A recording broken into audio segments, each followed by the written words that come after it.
AutoCAD 2010 provides us with lots of enhanced external reference tools. External references are more commonly known as XREFs, and there's a lot more support now for other file formats to come in as XREFs in AutoCAD. For example, here I have a PDF external reference file known as a PDF underlay sitting in the drawing, and it's actually a PDF that I've taken from Google Earth of the Autodesk headquarters in San Rafael in California. Hence the copyright of the images there. There's the Autodesk headquarters there. This red line here indicates the PDF underlay. To work with underlays and XREFs, you need to go to your Insert tab just here.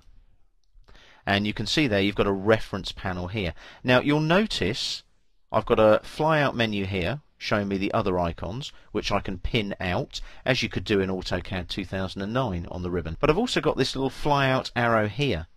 This opens or closes the external references palette. So if I click here, you can now see my external references palette here. This is very useful. It shows me my current drawing, 0310 there, and it gives me the details of that drawing in a little box here underneath.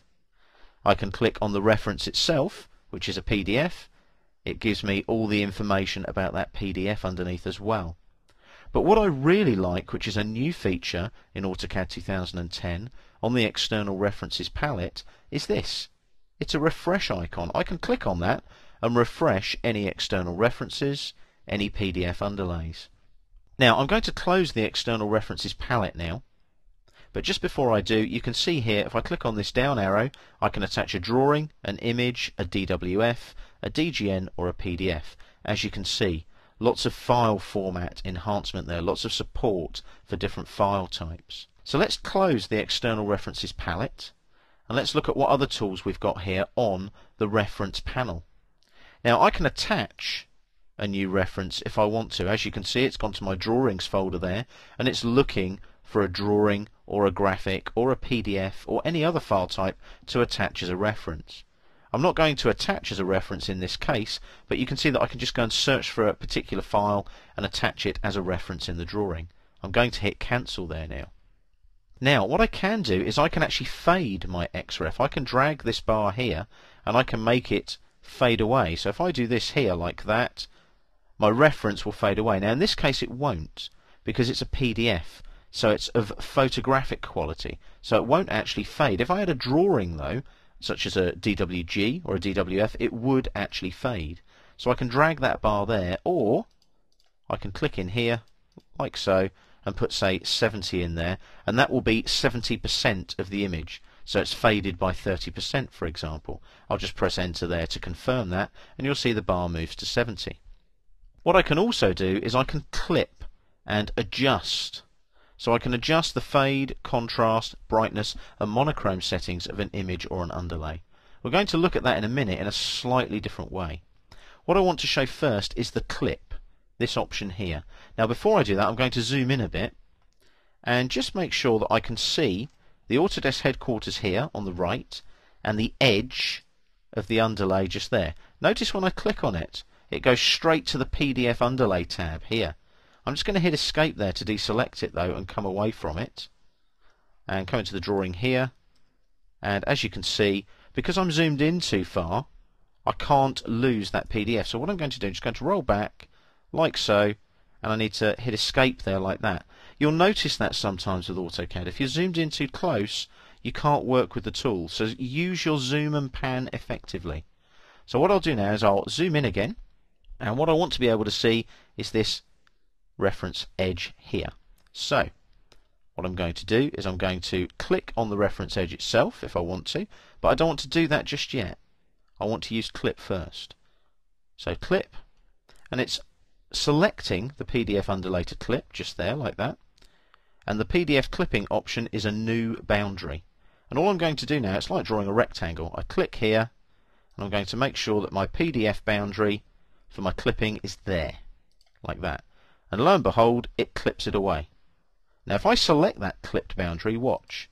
If I click here, it gives me all the options to work with that PDF underlay by going to the PDF underlay tab, but look, if I click on that arrow there, it inverts the clipping boundary. If I click again, it inverts it back to the image that I want. The good thing as well, this is where I can work with the contrast and the fade, like it showed me earlier. If I display a monochrome, that's a nice tool now for me to place a nice bold polyline, for example, around the Autodesk headquarters. Now, I'm not going to do that this time. What I'm going to do is I'm going to click back here to give it colour, and I'm going to remove the clipping boundary. So it deletes the clipping boundary, and it brings back my entire image, as you can see. Like so. So I'm back to my image that I had previously.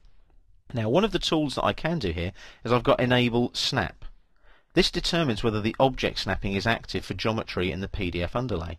If I click on that, it switches it on. So now I could actually clip and click at the same time and select objects on there. Can you see? That's on, that's off. So you'll notice there, if there's any objects on a layer in the PDF, I can snap to them. There isn't in this case, so you'll notice it doesn't make a lot of difference. But I can actually enable snap on and off. I'm going to zoom back out now, hit escape, and we're now back to the normal ribbon. I'm back to my insert tab and working with my references here. You'll notice now I've come out of PDF underlay though, I've lost my locked out pin there. AutoCAD does that for you when you move from one ribbon setting to another. I'm just going to show you a couple of quick tools here that are nice. I've got this option here, display and plot frames. I can hide the frame. That hides it completely. What I can also do is display and plot the frame, which is the default setting. And I can also display but don't plot the frame. So the frame here will show on the drawing, but it won't plot when you plot it out either electronically or onto paper. The default setting though is display and plot frames normally. I'm now going to unpin my reference panel there. That'll go back into the ribbon now, and as you can see, the enhanced XREF tools in AutoCAD 2010 provide a much higher degree of file support, so we're talking DWF, PDF, DGN files, and also the tools are much quicker and easier to get to, thus enhancing your productivity in AutoCAD 2010.